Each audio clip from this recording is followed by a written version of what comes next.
നമസ്കാരം. Raf talk ഫുട്ബോളിലേക്ക് അവർക്കും സ്വാഗതം. യൂറോ കപ്പിൻ്റെ ഗ്രൂപ്പ് സ്റ്റേജ് കഴിഞ്ഞു. ഇനി നമ്മൾ ക്വാർട്ടർ ഫൈനൽ മത്സരങ്ങൾക്കായിട്ട് കാത്തിരിപ്പാണ്. വമ്പൻ മത്സരങ്ങൾ നമ്മുടെ മുന്നിലേക്ക് വരുത്തു. അപ്പോൾ ഈ മൂന്നാമത്തെ റൗണ്ട്, ഗ്രൂപ്പ് സ്റ്റേജിലെ മൂന്നാമത്തെയും അവസാനത്തേതുമായ റൗണ്ട് മത്സരങ്ങൾ കഴിയുമ്പോഴുള്ള ഒരു പവർ റാങ്കിങ്ങിലേക്കാണ് നമ്മൾ ഈ വീഡിയോയിൽ പോകുന്നത്. 24 ടീമുകളിൽ 8 ടീമുകൾ പുറത്തായി കഴിഞ്ഞു. ഇനി 16 ടീമുകൾ ബാക്കിയുണ്ട്. ആരൊക്കെയാണ് റൗണ്ട് ഓഫ് 16ലേക്ക് കടന്നത് എന്നുള്ളത് വളരെ പെട്ടെന്ന് പറഞ്ഞു പോകാം. ഗ്രൂപ്പ് എയിൽ ജർമ്മനിയും സ്വിറ്റ്സർലൻഡുമാണ് അടുത്ത ഘട്ടത്തിലേക്ക് കടന്നത്. ഹംഗറി അവസാനം വരെ കാത്തിരുന്നെങ്കിലും ഒടുവിൽ നിരാശയായിരുന്നു ഫലം. ഗ്രൂപ്പ് ബിയിൽ സ്പെയിനും ഇറ്റലിയും മുന്നോട്ട് കടന്നപ്പോൾ ക്രൊയേഷ്യ പോലുള്ളൊരു വമ്പൻ ടീം പുറത്തായത് ആരാധകർക്ക് നിരാശയുണ്ടാക്കിയ കാര്യമാണ്. ഗ്രൂപ്പ് സിയിൽ ഇംഗ്ലണ്ടും ഡെൻമാർക്കും സ്ലൊവേനിയയും മുന്നോട്ട് പോയപ്പോൾ ഗ്രൂപ്പ് ഡിയിൽ ഓസ്ട്രിയയും ഫ്രാൻസും നെതർലൻഡ്സും മുന്നോട്ട് പോയി. ഇതിൽ ഏറ്റവും ശ്രദ്ധേയമായിട്ടുള്ള കാര്യം ഓസ്ട്രിയ ആ ഗ്രൂപ്പിൽ ഒന്നാമതെത്തി എന്നുള്ളതാണ്. ഗ്രൂപ്പ് ഇയിൽ റൊമേനിയയും ബെൽജിയവും സ്ലൊവേക്കിയയും ഈ 3 ടീമുകളാണ് മുന്നോട്ട് കയറിയത്. ആ ഗ്രൂപ്പിൻ്റെ പ്രത്യേകത എല്ലാ ടീമുകൾക്കും 4 വീതം പോയിന്റുകളായിരുന്നു. ഒടുവിൽ യുക്രൈൻ 4 പോയിന്റ് നേടിയിട്ടും യൂറോ കപ്പിൻ്റെ പ്രീ ക്വാർട്ടറിലെത്താത്ത ആദ്യത്തെ ടീം എന്ന നിരാശജനകമായ റെക്കോർഡ് ഇട്ടുകൊണ്ട് പുറത്തേക്ക് പോയി. പോർച്ചുഗലും തുർക്കിയയും ജോർജിയയുമാണ് ഗ്രൂപ്പ് എഫിൽ നിന്ന് അടുത്ത റൗണ്ടിലേക്ക് കടന്നിട്ടുള്ളത്. അപ്പം ഈ ടീമുകളുടെ ഒരു പവർ റാങ്കിങ്ങിലേക്ക് നമ്മൾ പോകുന്നു. അപ്പം ടീമുകളുടെ പ്രകടനത്തെ ഒറ്റ സെൻറ്റൻസിൽ നമുക്കൊന്ന് വിശേഷിപ്പിച്ച് നോക്കുകയും ചെയ്യാം.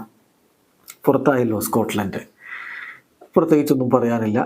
അവരാണ് ഏറ്റവും താഴെയുള്ള സ്ഥാനത്ത്.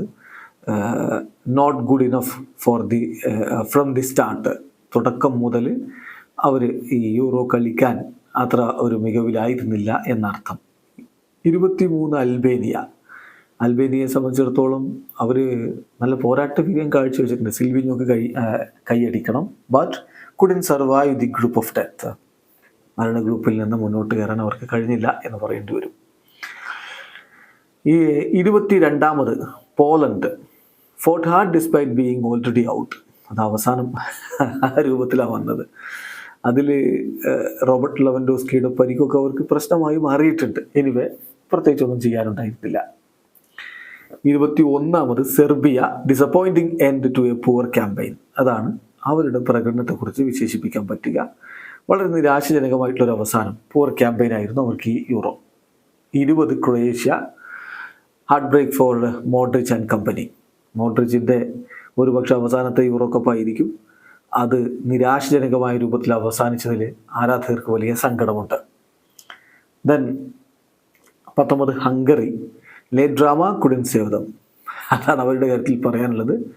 അൺഫോർച്ചുനേറ്റ്ലി അവസാനം വരെ കാത്തിരുന്നിട്ടും മുന്നോട്ട് പോകാൻ പറ്റാതെ അവർ പുറത്തേക്ക്. Czechia too many mistakes cost them. ഒരുപാട് അബദ്ധങ്ങൾ അവർക്ക് പറ്റിയിട്ടുണ്ട്.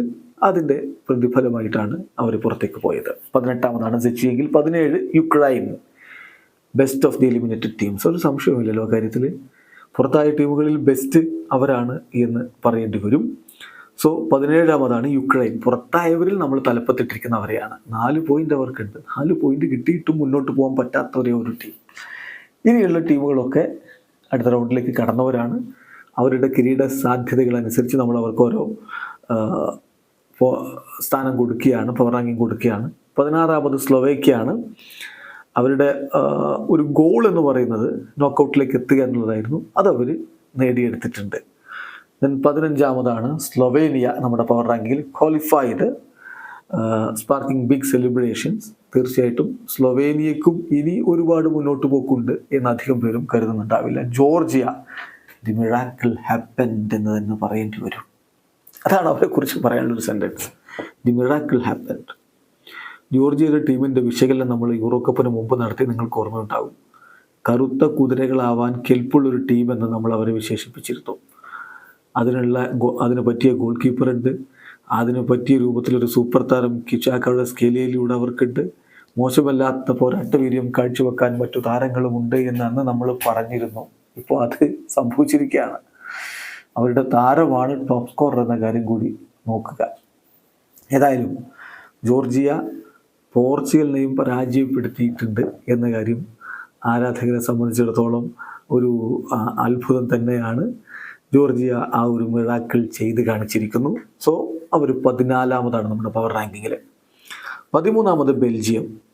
എന്തായാലും അവരെ സംബന്ധിച്ചിടത്തോളം പ്രശ്നങ്ങളായിരുന്നു ഈ ടൂർണമെൻറ്റിൽ. ഇനിയിപ്പോൾ ഫ്രാൻസ് എന്ന പേരിൽ മറ്റൊരു പ്രോബ്ലം കൂടി അവരുടെ മുന്നിലേക്ക് വരികയാണ്. Now has A problem named France.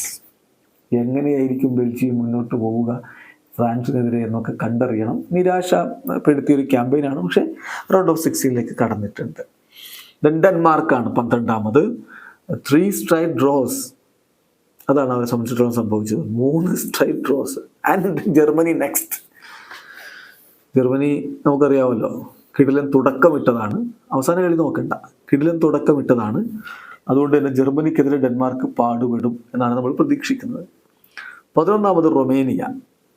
അവരെ സംബന്ധിച്ചിടത്തോളം നല്ലൊരു തുടക്കം, പിന്നെ ഒന്ന് മങ്ങി, ഒടുവിൽ കംബാക്ക് സീൽഡ് ഗ്രൂപ്പ് വിൻ. അതാണ് അവരെ സംബന്ധിച്ചിടത്തോളം സംഭവിച്ചിരിക്കുന്നത്. 11ാമതാണ് അവരുള്ളത്. 10ാം സ്ഥാനത്ത് തുർക്കിയെ. അവരെ സംബന്ധിച്ചിടത്തോളം പോർച്ചുഗലിനോട് ചില അബദ്ധങ്ങൾ കാണിച്ചു അവർ പരാജയപ്പെട്ടു, ശരിയാണ്. പക്ഷെ പിന്നീട് അവർ പോരാട്ട വീര്യം കാണിച്ചിട്ടുണ്ട്, അടുത്ത റൗണ്ടിൽ കടന്നിട്ടുമുണ്ട്. Full of fight and determination, അതാണ് അവരെ നമുക്ക് വിശേഷിപ്പിക്കാനുള്ള വാക്ക്. നെതർലൻഡ്സ്. നെതർലൻഡ്സിനെ സംബന്ധിച്ചിടത്തോളം 3ാം സ്ഥാനക്കാരായിട്ടാണ് കടന്നുകൂടിയത്. സോ 3rd place, ബട്ട് അവർക്ക് കുറച്ചുകൂടി ഇനി റൗണ്ട് ഓഫ് 16 കാര്യങ്ങൾക്ക് എളുപ്പമായേക്കും എന്ന് ആരാധകർ പ്രതീക്ഷിക്കുകയാണ്. 8ാം സ്ഥാനത്ത് സ്വിറ്റ്സർലൻഡാണ്. ജർമ്മനിയെ പരാജയപ്പെടുത്തുന്നതിൻ്റെ തൊട്ടരികിൽ വരെ അവരെത്തി. സോ അവരും വലിയ ആവേശത്തിലാണ്. 8ാം സ്ഥാനത്താണ് അവരുള്ളത്. 7ാം സ്ഥാനത്ത് ഇറ്റലി. ഇറ്റലിയെ സംബന്ധിച്ചിടത്തോളം വലിയ ട്വിസ്റ്റായിരുന്നല്ലോ അവരുടെ കാര്യത്തിൽ ഈ ഗ്രൂപ്പിൽ അവസാനത്തിലൊക്കെ സംഭവിച്ചത്. എന്തായാലും നിലവിലെ ചാമ്പ്യന്മാരാണ്, റൗണ്ട് ഓഫ് 16 കടന്നിട്ടുണ്ട്.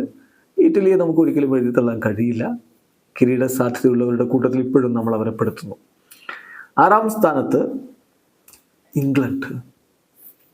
ഇത്ര നല്ല ടീമുണ്ട്, നിങ്ങൾ എങ്ങനെ അവരെ വിലയിരുത്തും? നമുക്ക് പറയാൻ പറ്റുക painful to watch at times. ചില ഘട്ടങ്ങളിൽ അവരുടെ കളി കാണുമ്പോൾ അങ്ങനെയാണ് തോന്നുന്നത്, വേദനാജനകമാണ്. അത്രയും മികച്ച താരങ്ങളുണ്ടായിട്ട് എന്താണ് ഗാരറ്റ് സൗത്ത്ഗേറ്റ് ചെയ്യുന്നത്? അല്ലെങ്കിൽ ഈ താരങ്ങൾ തന്നെ എന്താണ് ചെയ്യുന്നത്? ജൂഡ് ബെല്ലിംഗാം ഒക്കെ നിരാശപ്പെടുത്തിയ ഒരു ക്യാമ്പയിനാണ് ഇതുവരെ യൂറോയിൽ നടത്തിയിട്ടുള്ളത്. സോ കിരീട സാധ്യതയിൽ ആദ്യമൊക്കെ നമ്മൾ തലപ്പത്തൊക്കെ കൊടുത്തിരുന്ന ടീം 6ാമതേക്ക് ഇറങ്ങിയിട്ടുണ്ട്. Then Austria. സോ ഈ യൂറോ കപ്പിൽ ഏറ്റവും എൻ്റർടൈനിങ് ആയിട്ടുള്ള ടീം ഓസ്ട്രിയയാണ്. ഇപ്പോൾ കഴിഞ്ഞ കളിയിലൊക്കെ ഒരു പോരാടി നേടിയ വിജയം നോക്കണം. റാൾഫ് റാഗ്നിക്കിന് കൈയടിക്കണം. അപ്പം arguably the most entertaining team of all എന്നാണ് നമുക്ക് അവരെ വിശേഷിപ്പിക്കാൻ പറ്റുക. 4ാമത് ഫ്രാൻസ്. ഫ്രാൻസ് ഈ യൂറോ കപ്പിൽ ഗോൾ അടിച്ചിട്ടുള്ളത് വളരെ കുറവാണ്. നമ്മളതിനെക്കുറിച്ച് നേരത്തെ വീഡിയോ ചെയ്തിട്ടുണ്ട്. എംബാപ്പയുടെ മൂക്കിൻ്റെ പ്രശ്നവും മാസ്ക് വെച്ചതും ആ മാസ്ക് പറ്റില്ലെന്ന് പറഞ്ഞതും വേറെ മാസ്ക് ഇട്ടതും ഇതൊക്കെയാണ് വാർത്ത വരുന്നത്, അല്ലാതെ കളി കൊണ്ട് അവരൊരു വാർത്ത ഉണ്ടാക്കിയിട്ടുണ്ടോ? എനിവേ, എംബാപ്പെ യൂറോ കപ്പിലെ തൻ്റെ ആദ്യത്തെ ഗോളൊക്കെ കണ്ടെത്തി. Mbappe's return highlight day, mixed day എന്ന് പറയേണ്ടി വരും അവസാനത്തെ അവരുടെ കളിയെക്കുറിച്ച്. പോർച്ചുഗലിനെ സംബന്ധിച്ചിടത്തോളം അവസാനത്തെ കളി the lost, but with a weekend team എന്ന കാര്യം കൂടി നമ്മൾ നോക്കണം. അവരുടെ ശക്തമായിട്ടുള്ള ടീം ആയിരുന്നില്ല കളിച്ചത്.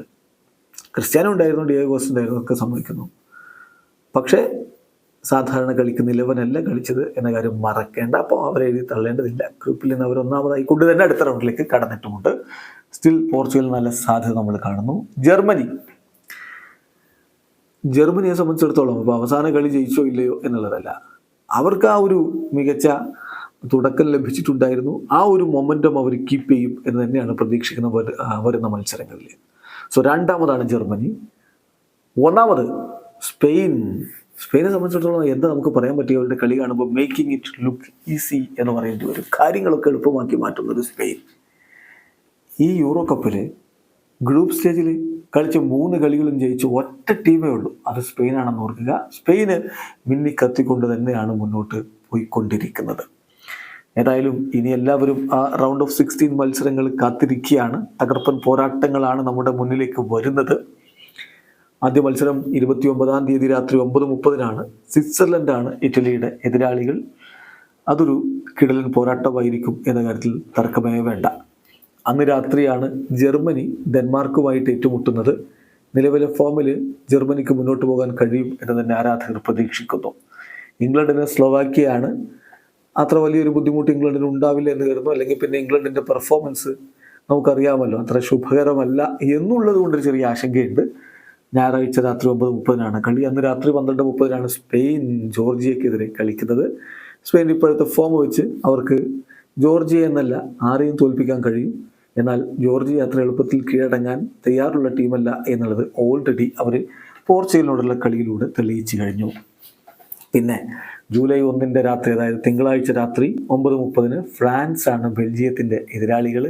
അതൊരു കിടിലൻ പോരാട്ടമായിരിക്കും. രണ്ട് ടീമിൻ്റെയും ഇതുവരെയുള്ള പ്രകടനങ്ങൾ അത്ര സാറ്റിസ്ഫാക്ടറി അല്ലെങ്കിലും ഈ കളിയിൽ അവരവരുടെ പോരാട്ട വീര്യം മുഴുവനും പുറത്തെടുത്തുകൊണ്ട് മുന്നോട്ട് പോകാനുള്ള സകല തന്ത്രങ്ങളും പയറ്റുമെന്ന് നമുക്ക് ഉറച്ചു തന്നെ വിശ്വസിക്കാം.